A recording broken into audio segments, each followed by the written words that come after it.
bom? Então, hoje aqui em comemoração ao mês, né, da mulher, né, mês de março, a gente vai entrevistar hoje a Maria Cristina Abraão Machado, né, que esteve em várias frentes aqui na nossa cidade, atuando inclusive na administração, né, profissional liberal, advogada, também foi minha professora, né, no ensino médio, professora de história. Então a gente hoje vai conversar, né, abordando esses temas relacionados às mulheres. Então, primeiramente, Cristina, né, queria, né, que você falasse um pouco, né, dessas várias frentes que você atuou, né, enquanto, né, mulher e profissional, e né, destacar então você enquanto mulher atuando em várias frentes. Tudo bem. Boa tarde, é um prazer muito grande estar aqui conversando com você. E eu, logo que eu formei em magistério, contabilidade aqui, eu queria fazer sociologia, né, primeira opção. Mas na época, década de 70, era muito difícil para mim estudar fora. Então aí uma prima de Itajubá, Cristina Abraão, ela me incentivou muito a fazer história. E foi para mim uma maravilha, porque história, ela abre o horizonte, abre a cabeça, né? A gente passa a ser um ser pensante, crítico, e isso para mim foi essencial. Como mulher, como profissional, eu só tenho que agradecer eu ter feito história. E depois direito também, acredito que é um curso, como dizia meu amigo Dionísio Murad, que é um curso para mulher, voltado para a mulher. E, de fato, você vai ver que é muito interessante a gente, no desenrolar, né, ações, processos, no estudo, como é interessante a gente ver a visão da mulher, totalmente diferente de uma visão apenas masculina. Foi muito interessante. Então você primeiro fez história e depois que foi fazer direito? Foi fazer direito depois, Então. bem depois. Até estava, né, lembrando, na época de aluna sua, não sei se você lembra de um projeto que você fez com a gente, né, quando a minha turma estava no CEP, né, era pra gente pesquisar sobre as mulheres de Brasópolis. E a gente, né, você deu alguns nomes, a gente separou em equipes, né, nos dividimos em equipes, e esse trabalho depois ficou arquivado lá no Castelinho. Você lembra desse? Esse trabalho foi em 2000. Um trabalho, eu lembro que a gente fizemos uma pesquisa de campo, as mulheres, só que nós fizemos só das mulheres falecidas, no setor assim, religioso, professoras, né, no magistério religioso, na parte social. Foi muito interessante. Eu depois, naquele livro de Brasópolis, 100 anos, tem um resumo de cada trabalho de vocês. Acho que foi fantástico aquele trabalho.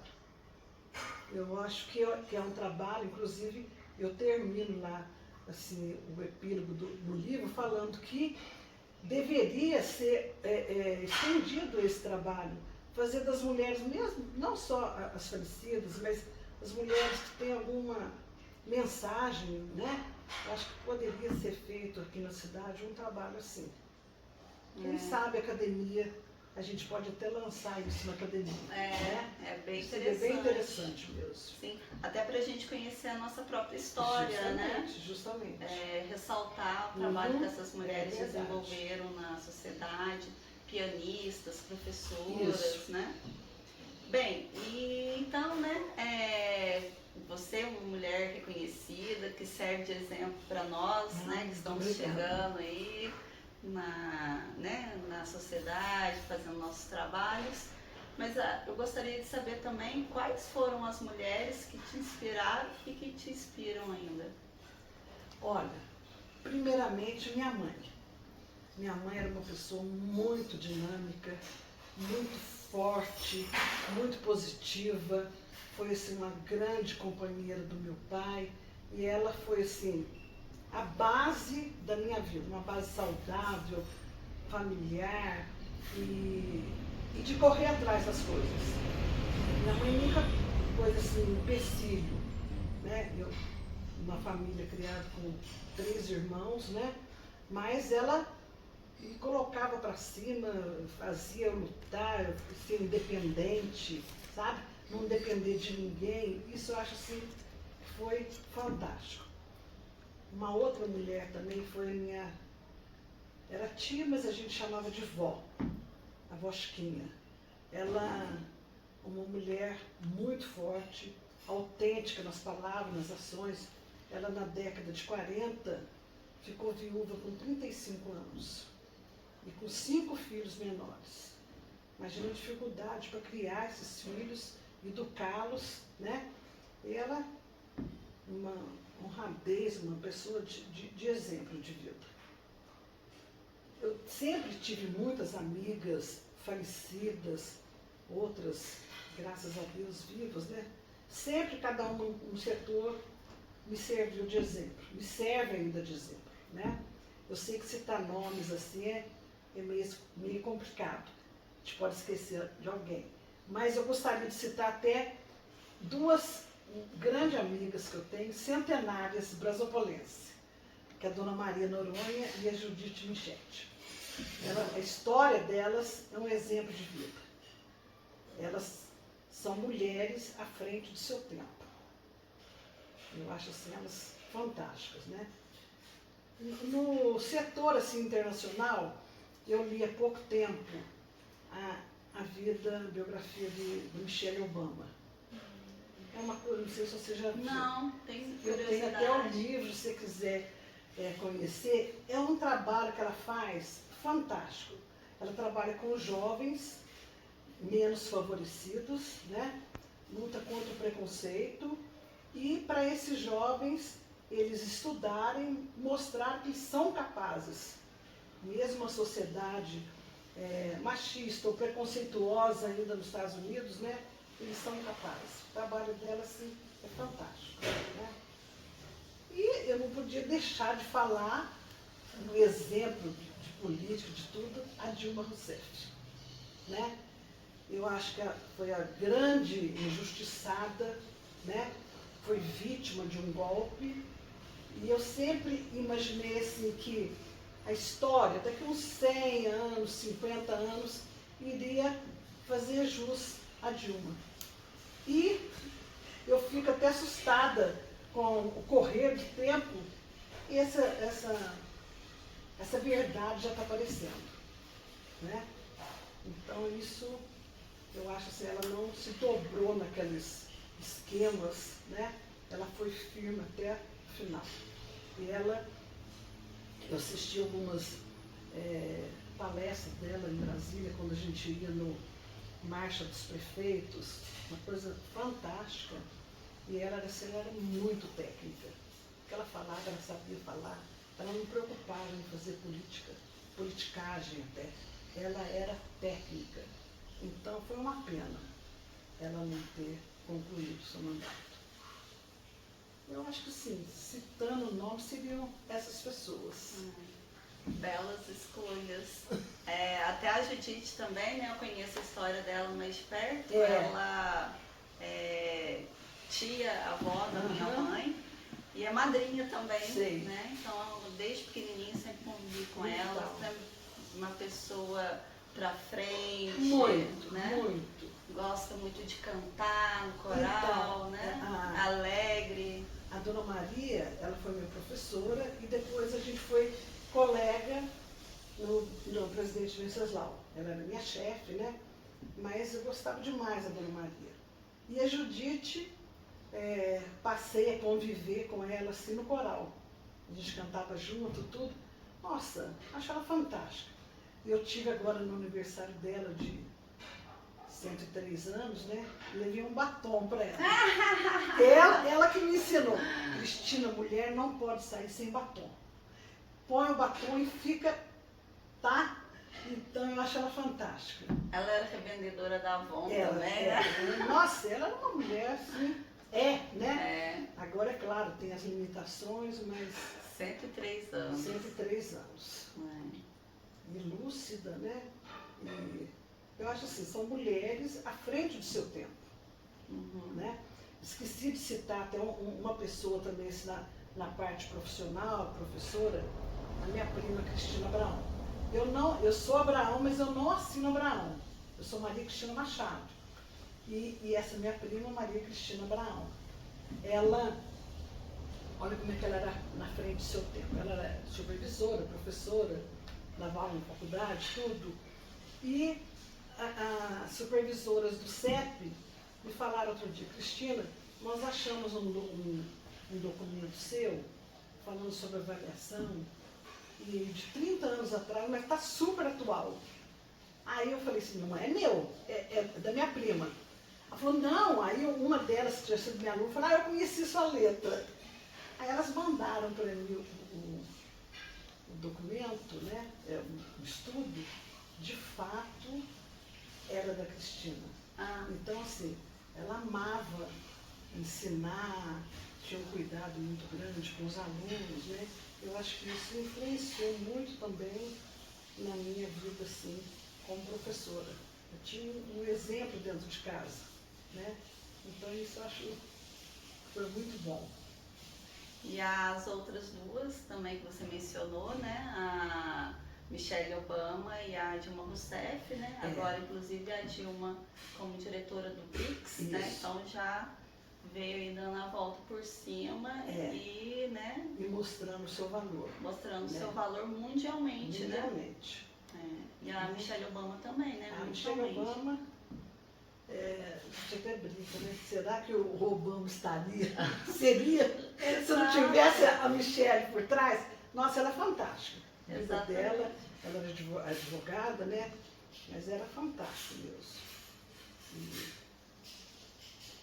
Bem, então, né, agora partindo mais para esse lado político, né, porque você foi esse referencial feminino, né, na vida política aqui brasília-polense, já na década, né, de 90, nos anos 2000, mais ainda, né, atuando na administração aqui dos governos petistas, né, foi assessora jurídica, depois também foi secretária de assistência social. Então, eu queria que você comentasse mais dessa sua atuação aí, né, nessa parte então, de projetos políticos. Quando o João Mauro me convidou para fazer parte do governo, ele já estava 2 anos no governo. Aí eu topei, né? E para mim foi um desafio, porque direito público, ele tinha matéria, mas não é uma matéria que eu estava me dedicando profissionalmente, né? E foi assim, uma aprendizagem muito grande, fiz muitos cursos de capacitação e foi muito interessante. Mas, por outro lado, eu fiquei 6 anos na procuradoria e eu ficava sozinha, não tinha outros advogados, né? Então era muito trabalho. Mas não era a quantidade de trabalho que era desgastante. Era o seguinte, não havia documentação hábil para eu entrar ou fazer as defesas nas ações. Porque o departamento pessoal era o João que estava começando a estruturar, tinha muitas falhas, faltava muita documentação. Eu lembro que os meninos me ajudavam muito, o pessoal que trabalhava na prefeitura ia procurar no arquivo morto, ver se a gente achava alguma documentação para a gente falar, né, e atuar nesses processos.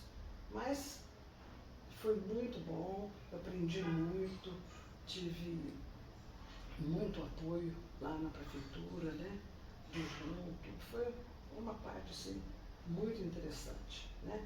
Mas, por outro lado, na procuradoria, você nunca é simpática. Por quê? Você tinha que tomar certas atitudes que é contra não do funcionário, mas daquelas ações, daqueles atos. Vou citar 2 casos para você. Uma vez vinham aquelas multas altíssimas para a prefeitura, mas o motorista parava em lugar que não podia parar, né? Estacionava o carro, lugar proibido, excesso de velocidade. Então, não, a prefeitura paga. Não, a prefeitura não vai pagar. Isso não foi erro da prefeitura. Ela vai pagar se tiver alguma coisa, falha no carro, alguma coisa, né? Em relação a isso, imposto e tudo mais, do motorista não. Isso a gente não era simpático de tomar uma atitude assim. Uma outra coisa que eu lembro, um funcionário chegou e me apresentou um caderno, falou assim, essas são as minhas horas extras. Eu quero que você, né, me dê o aval para ser pagas. Aí fui conversar logo que eu entrei, não tinha chefe imediato, ninguém tinha aprovado nada, não tinha como comprovar aquelas horas, né? Então eu falei, é impossível a gente pagar isso, não posso ser injusto em relação aos outros funcionários, né? Pagar uma coisa para você, não sei se... Não que a gente estava duvidando do funcionário, mas então a gente teve que criar normas para justamente não punir o funcionário, não é, mas normas para beneficiar todo mundo. Isso foi uma coisa que tinha que ser feito, né? Depois eu fui trabalhar em Itajubá, né? Eu concorri aqui à eleição, perdi, eu fui convidada para trabalhar em Itajubá, foi uma experiência muito boa também na área jurídica. E quando o João Mauro ganhou para o 3º mandato, ele me perguntou, o que você quer ser na prefeitura, no meu governo? Eu falei, eu quero servir cafezinho. Não faz nada, porque eu já estou muito cansada. Mas eu pedi que eu queria trabalhar na assistência social e ele concordou. Foi uma coisa assim muito interessante. Primeira coisa, nós chegamos, nós fomos aparelhar a secretaria, tanto na parte material como na parte de funcionários. Foi muito bom, trabalhei com pessoas excelentes, né? E a gente assustava o número de pessoas que a gente atendia. A gente tinha tudo documentado, né? E eu queria até ler para você esses dados. Eu tenho até, eu fiz em 2016, quando a gente saiu, né? Eu fiz um relatório, entreguei para a próxima gestão, administração, e o que tinha sido feito, tanto na secretaria como no CRAS. Então, eu vou ler para você, olha aqui. Em 2013, nós atendemos 14.964 pessoas. Em 2014, nós atendemos 9.420. Em 2015, foram atendidas 6.746 pessoas. Em 2016, foram atendidas 5.840. Isso mostra a significativa diminuição das famílias em situação de vulnerabilidade. Então, o trabalho da secretaria, eu só posso dar os parabéns às profissionais que comigo trabalhavam, né? Porque a gente fazia trabalho de campo, fazia buscas, era um trabalho constante, né? Eu lembro uma vez que eu estava sem motorista e foi um dos meninos da obra que foi dirigindo para a gente, tinha que fazer uma visita, e era uma coisa urgente. Ele falou, Cristina, por favor, você pede tudo para mim, mas nunca mais fazer uma visita assim. Que tristeza que é a gente encontrar famílias nessa situação. Então, a gente fazia um trabalho assim, eu tinha profissionais que eu não ficava só nas 8 horas. Tinha profissional que vinha, às vezes chegava 9 horas da noite na de Luminosa. Eu falava, não faz isso, porque às vezes não pegava o celular, nada, aquela loucura, né? Mas eu acredito que nisso mostra que o trabalho foi feito. Apesar de ser um trabalho assim, que não é toda a população que sabe o que está sendo desenvolvido. Uhum. Porque se você não precisa da secretaria, você nem não toma conhecimento do que está sendo feito. Mas as famílias menos favorecidas, eu acredito que a gente atendia muito bem, né?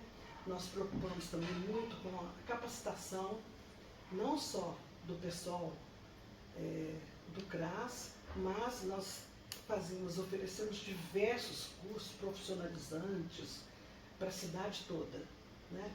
Foram inúmeros cursos, acredito mais de 50 cursos, né? Foram muito bons também.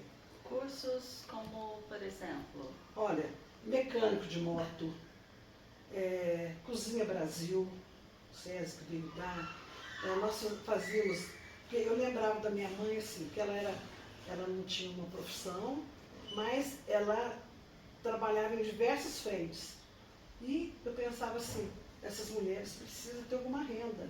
Então a gente dava curso de culinária, panificação, bordado, crochê, tricô, manicure, maquiagem, sabe? N cursos. Foram até cursos foi um projeto que infelizmente a gente não atingiu. Nós ficamos entre os 10 do Brasil todo. Era um projeto muito grande, mas eles queriam uma cidade maior que atingisse de 200 a 300 mulheres. E a gente atingiu nem 100 mulheres. Era um curso de pedreiro e auxiliar de pedreiro. Para mulheres? Para mulheres. Eu acho que seria Nossa, fantástico. A gente implorou, mas Brasília não aprovou. Foi uma pena. Mas esses cursos, acredito que foram muito bons. Tinha uma senhora que ela veio, ela começou o curso de pintura de tecido, se não me engano.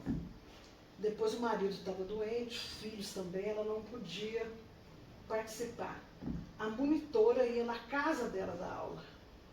E depois ela foi chorando um dia na secretaria, falando assim, olha, a minha renda agora aumentou muito com os panos de prato que eu faço.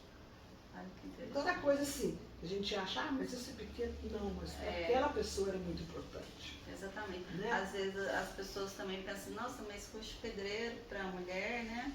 Não, mas é justamente isso, colocando que a mulher pode ser o que quiser, né? Justamente. Essa questão de gênero, né, referente às profissões, não importa, né? Não importa. Uma outra coisa que foi feita na secretaria também, que favorecia muito as pessoas, os benefícios eventuais.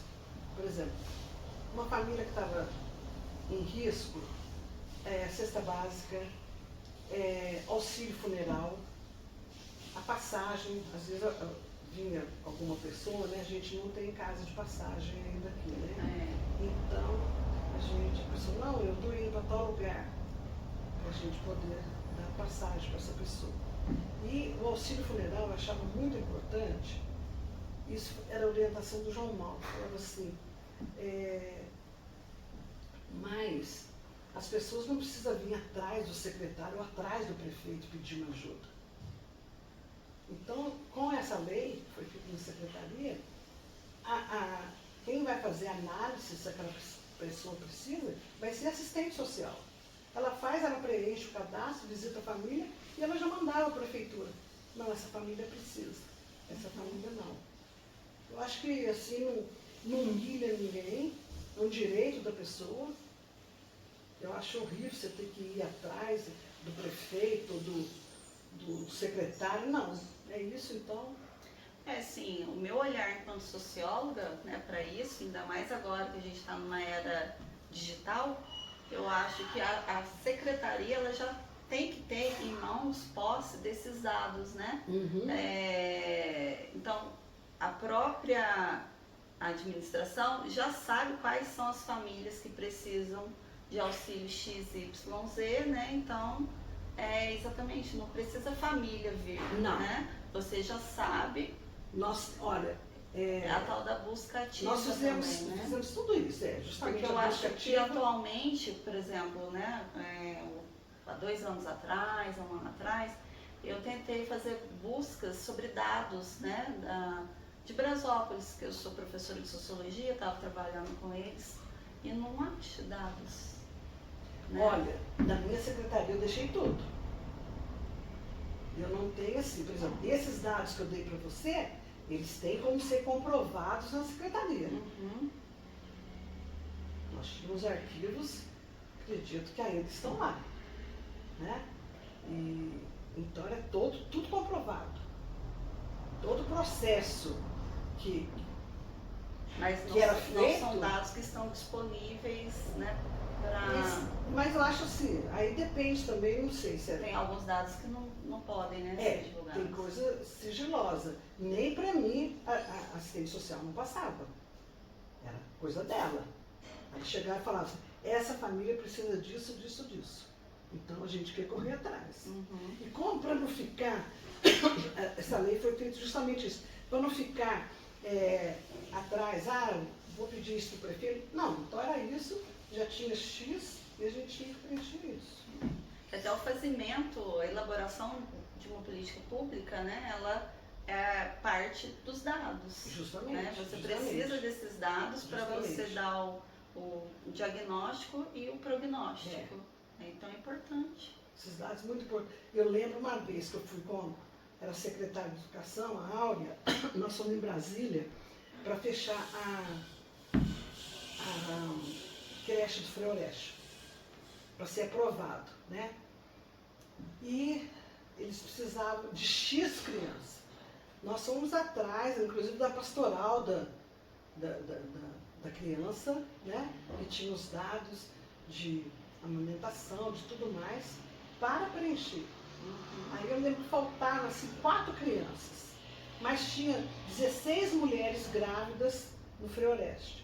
Aí o analista lá falou assim, eu vou provar porque essas grávidas, as crianças vão frequentar a creche. Ainda eu brinquei com eles, pode ser que venha gêmeos aí.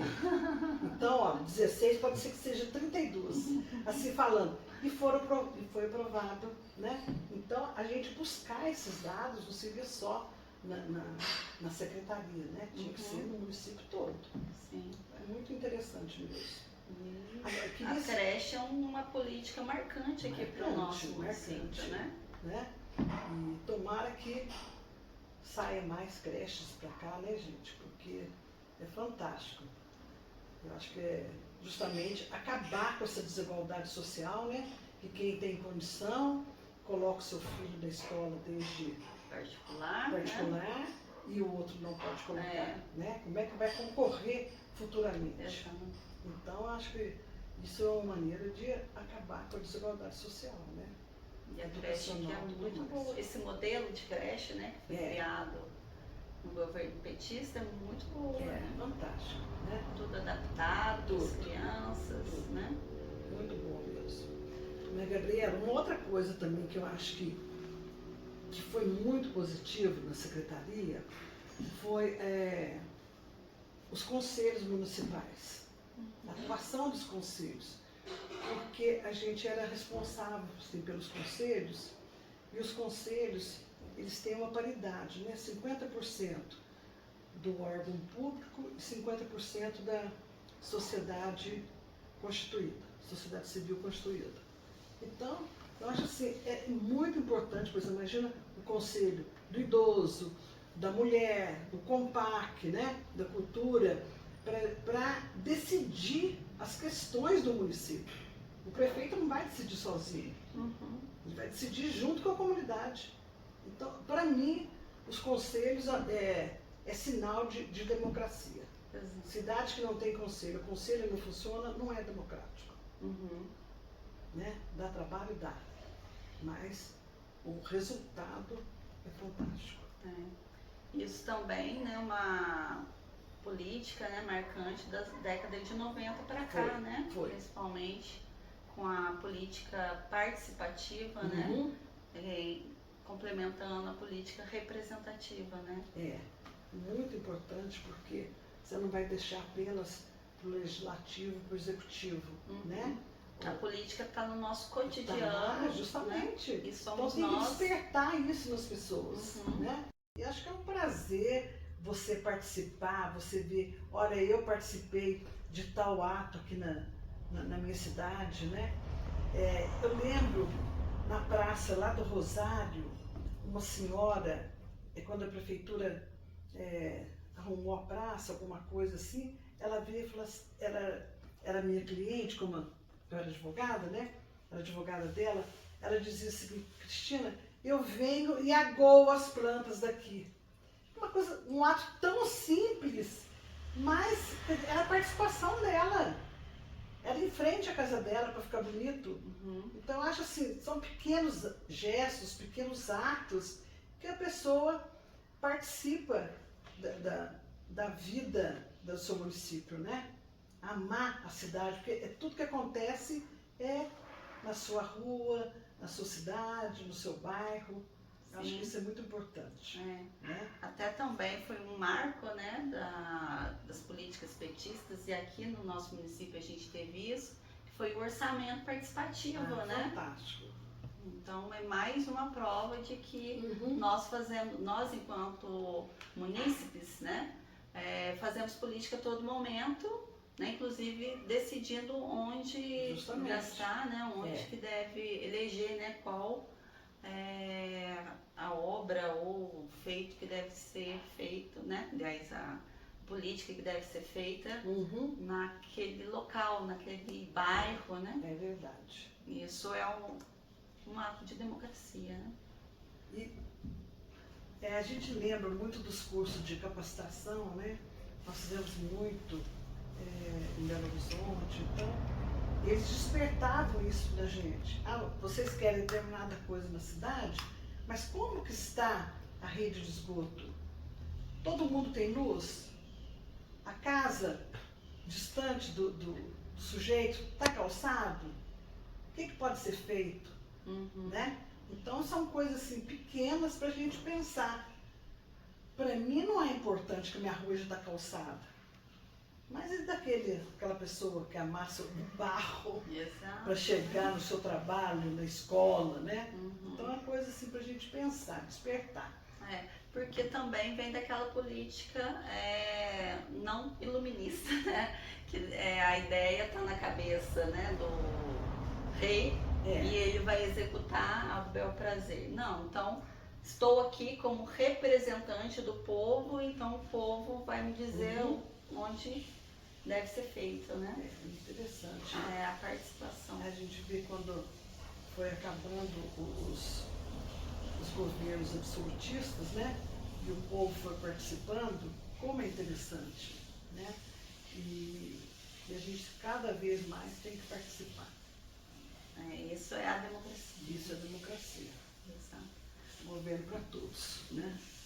Então, agora, né, partindo mais para um outro nível, você foi candidata em 2008, né? Foi nossa primeira candidata, prefeita. Não, eu fui a segunda. A segunda? Quem foi a primeira? Pelo PT também, foi a Dona Yara. A Dona Yara, é verdade, Então, e como que foi essa campanha, né? Você sofreu muito por ser mulher, aqui em Brasópolis? Sim, como a minha mãe dizia que meu pai teve muitas oportunidades para sair daqui, dar aula em faculdade, e a gente também, né? Mas ninguém queria sair de Brasópolis. E justamente porque eu gostava demais, quando o João Mauro fazia toda segunda-feira, tinha uma reunião com os secretariados. A gente apresentava o que foi feito durante a semana anterior e qual era o projeto para a semana vindouro, né? E cada um apresentava e eu sempre estava dando palpite em todas as secretarias. Porque justamente eu pensava assim, no bem da cidade, pensava o melhor para ser feito, né? Era curso da educação, a Luísa, né? Querida Luísa, que nos deixou, eu fui com ela em Campinas, porque a gente queria introduzir um curso de leitura. Então, eu sempre dava palpite em tudo. Aí é o seguinte, quando veio o convite do partido para eu ser candidata, eu relutei muito. Não quis, eu era filiada ao PDT, né? E isso não me impediu de trabalhar 10 anos com o João Mauro, né? E 10 não, antes era 6. Depois que o João voltou para o terceiro turno, terceiro mandato, aí que inteirou 10. Mas aí eu relutei muito, mas eu pensei muito, eu não queria que o projeto do PT acabasse. Porque eu, como estudante de história, né, desde a minha infância, eu costumava dizer, escutava muito que o mal do Brasil era a desigualdade social e a educação que não atingia a população. E isso era o trabalho do PT. Visava, né, diminuição da desigualdade social e investimento, melhoria na educação. Eu falei, eu vou abraçar. Não vou preocupar se eu vou ganhar. Eu vou trabalhar. Cada dia vai ser um dia. E eu me sinto assim vitoriosa, porque quando eu entrei, teve uma pesquisa, eu estava com 3%. Olha a audácia, né? Como é que você vai ser candidata se você está 3% do eleitorado? Mas eu atingi 33% depois. Então eu acho que isso foi muito bom. E estar junto com o povo, conhecer as pessoas. Eu encontro pessoas ainda, você foi na minha casa, volta. Fui muito bem recebida, foi assim, muito bom, sabe? Ver o que o povo pensava, reivindicações, né? Foi um período assim fantástico. Eu falei assim, a campanha, os 40 dias foram assim, excelente. Mas de falar, tudo bem que eu fui professora, né? Você fala numa sala de aula, mas você falar no ensino no caminhão, não sei quantas pessoas, né?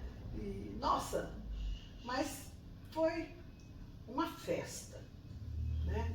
Foi uma festa democrática. Claro que teve, assim, preconceito, não por eu ser mulher, mas onde eu vou, eu levo minha garrafinha de água, né? Tive problema de rins, tudo, então eu tomo muita água. E eles diziam que eu carregava uma garrafinha de álcool, olha as mentiras. Não era na mídia, mas eu abraçava as pessoas, depois eu passava álcool nas mãos. Eu falei, imagina, isso nunca, né? Fui muito bem recebida, e nas casas, as pessoas, e acho que foi um período muito bom, né? E por ser mulher assim, falar, vai ser mulher, como é que vai ser, né? Eu lembro de um senhor lá do Cancan. Cheguei, ele falou assim, olha, deixa eu falar uma coisa para você, vou confessar. Quando eu soube que era uma mulher para ser candidata do PT, eu falei, nós estamos ferrados. Mulher que vai governar. Aí eu estava apanhando café, olhei ao redor do cafezal, só tinha mulher, a maioria era mulheres, e as que mais trabalhavam, que mais produziram, as mulheres. Aí eu pensei, eu estou errado, ela vai dar certo na prefeitura. Isso foi uma coisa assim, eu achei muito interessante, uma pessoa simples, a comparação que ele fez, né? E achei que foi marcante isso, sabe? Mas foi assim, um projeto audacioso, né? E acredito assim, não por eu ter perdido, mas a cidade não ter mais 4 anos do governo petista. Quando eu entrei na prefeitura, na parte jurídica, eu falei com um funcionário lá que tinha sido meu aluno, Zé Carlos. Falei, Zé Carlos, mas tanta coisa para ser feito, vai demorar muito. Ele falou assim, olha, doutora, acredito que uns 15 anos. Porque é uma coisa lenta, né? Mudança. De paradigma, né? De Nossa, valores. Mas achei que foi uma campanha muito boa. Mas, por outro lado, Gabriela, aquilo que a gente está falando, a participação, a consciência política. Eu fui numa casa também de um senhor, que ele falou assim, eu sou prova da melhoria de vida do governo Lula, do governo do João Mauro. Eu nunca tive condição de tratar de dentes. Hoje eu uso, né, uma prótese. Mas o meu neto está de aparelho no dente. Tudo pela, né, pela ação municipal. E o ônibus vem na porta da minha casa para pegar meu neto. Mas é o seguinte, eu já passei da idade, então eu não vou votar. Eu já não sou obrigada a votar. Então isso também eu achei assim que o que falta, pelo menos naquele período, o que faltou? Uma conscientização política. Não, o voto é um direito, mas é um dever. Eu vou votar porque eu sei das melhorias ou eu quero que continue. Isso eu achei que foi uma falha. O crescimento vai ser lento ainda, mas acredito que nós vamos atingir uma consciência política maior. É interessante, né, você falar, e aí lá em 2008, né, se colocar à disposição de ser candidata, né, uma candidata mulher ao executivo, porque historicamente, né, nós vivemos num país onde a representatividade política feminina é muito baixa, Muito. né? E aí existem vários desincentivos, né? Como você relatou aí nessas histórias, né? Lá de 2008, que estavam na boca das pessoas, dos eleitores, da crença, né? Em achar que a mulher não era capaz para aquele cargo executivo, né? E acho que a gente tem trabalhado, né, nessa conscientização, como você tem falado, da importância das mulheres na política cada vez mais, não apenas no legislativo, mas também no executivo, como a gente teve, né, na presidência da República uma mulher, e que foi no governo dela, por exemplo, que deslanchou os projetos de creche. Justamente, né? Era o Brasil carinhoso. Então sim, é claro, né, que temos as nossas diferenças, o olhar diferente a partir das experiências vividas nossas, né, enquanto mulheres e homens, e visões de políticas públicas que precisam ser feitas. E aí, nesse caso, com urgência. E nesse caso, acho que o exemplo da creche é o que exemplifica, né, uma mulher no executivo fazendo políticas que beneficiam também aquelas mulheres que também são parcela da população. Justamente. Né? Ali, né, 50% da população, 40 e poucos por cento da população, e que também devem ser assistidas, né? Bem, né, você, Cristina, que é atuante na nossa sociedade, residente, né, do nosso município desde sempre, comparativamente com a outra candidatura, né, enquanto você, a nossa candidata ao executivo, agora pensando hipoteticamente um cenário, né, 2024, o que você acha que, né, seria diferente? Né? Olha, vamos deixar bem claro que eu não sou pré-candidata a candidata a prefeita. Né? Eu sinto assim que as pessoas agora elas estão mais interessadas assim na vida do município. Elas participam mais, acredito, por causa das mídias sociais. Então você vê que aqui em Brasópolis tem diversos grupos, né, que em torno da administração. E ali as pessoas falam, pedem, né, reclamam, às vezes não aceitam as respostas que são dadas. Eu acredito que esse cenário vai ser bem diferente, né? As mídias vão ter um papel assim fundamental, né? Acredito que muitas vezes as pessoas colocam as coisas na internet, mas sem um cuidado de fazer uma crítica será que isso é correto? Por que está sendo feito assim? Quais os benefícios que isso vai trazer, né?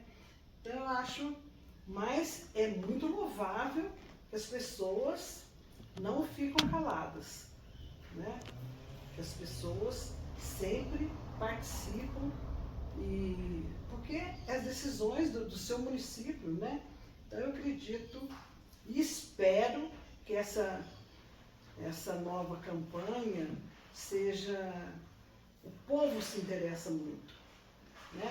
Vai atrás das propostas dos candidatos, porque não é só você fazer uma proposta bonita. Quais os meios que você vai usar para você executar isso? Vai ter condição de você executar isso ou não, né? Dentro do orçamento, ou projetos do governo federal, né? Acredito que agora o governo Lula está abrindo milhões de projetos, né? Teria que ter uma pessoa específica só para correr atrás de projetos, né? Faz o projeto que você consegue que aquela obra seja executada. Não precisa também ficar atrás só de verbas, de emendas parlamentares, né? Eu acho muito importante, uma coisa que eu aprendi nas idas em Brasília, você tendo projeto, você ir em qualquer secretaria, qualquer ministério, você apresentava aquele projeto e, se ele fosse bem elaborado, com condições, ele era aprovado. E eu acho que isso que é fantástico, né? Então eu espero que essa campanha seja uma campanha assim, sem os egos exaltados, né? Porque eu acho que tudo que envolve política tem que ser uma coisa muito racional. Você vai criticar, você vai ver se aquela pessoa tem condição, né? E se vai ser o melhor para a sociedade. Desejo que Brasópolis escolha um excelente candidato e que seja petista. Bem, então, né, agradeço você por ter topado participar, né, dessa entrevista, e o intuito, né, nossa programação era registrar a atuação de uma mulher, né, na administração. Eu fico contente de você ter aceitado essa proposta. Eu que agradeço muito. Tá? E aí, coisas, né, que você também foi trazendo durante a entrevista, né, que foram duas candidatas mulheres anteriores, né, as primeiras aqui de Brasópolis que foram pelo PT, a Dona Yara, você, né. Hoje também estou aqui como presidente, né, do PT, eu acho né, fantástico também isso. a figura feminina, né, tentando canalizar aí a vez e a voz das mulheres. E estamos aí, né? E para finalizar, queria, né, só falar algumas políticas, ressaltar algumas políticas importantes que foram feitas, né, nesses governos petistas. Então, em 2003, foi criado o Disque 180, né, que é um serviço de atendimento aí às mulheres, né, telefônico, semelhante ao 190, quando você precisa ligar para a polícia, você liga o 190. Situação de vulnerabilidade, você diz que é o 180. Em 2003 também foi uma lei, né, que estabelece a notificação compulsória no território nacional de casos de violência contra a mulher, que foi atendida em serviço de saúde público ou privados, né? Em 2004, uma lei também, Lei 10.886, que acrescenta parágrafo no Código Penal, criando tipo especial denominado violência doméstica também, né? Em 2006, também a Lei Maria da Penha, né, que vem aí modificando completamente o cenário nacional, né? Cenário nacional, né, falando, né, coibindo a violência doméstica e familiar contra a mulher, né, dispõe ainda sobre criação dos juizados da violência doméstica e familiar contra a mulher, altera o Código de Processo Penal, né? E a Lei da Execução Penal também. E em 2009 também dispõe sobre o programa Minha Casa Minha Vida, dando a titularidade para a mulher, né? Em 2009 ainda, a Lei 12.015, que altera o Código Penal para imputar pena maior para crimes de abuso sexual, né? Coisas do tipo pedofilia, veda a prática de conjunto, né, carnal ou outro ato libidinoso com menor de 14 anos, né, sob pena de reclusão de 8 a 15 anos. Enfim, né, tem uma série aí de leis que foram criadas em governos petistas, não à toa, né? Uhum. E agora, mais recentemente, né, 2023, altera a Lei Maria da Penha para dispor sobre as medidas protetivas, né, de urgência. Com a legislação, basta o depoimento da mulher perante a autoridade policial ou apresentação de suas alegações escritas para a concessão da medida protetiva, porque era uma coisa aí que às vezes ela tinha dificuldade, né, em pedir a medida protetiva, com aquela velha, né, colocação que em briga de marido e mulher não se mete colher, né? E também políticas agora para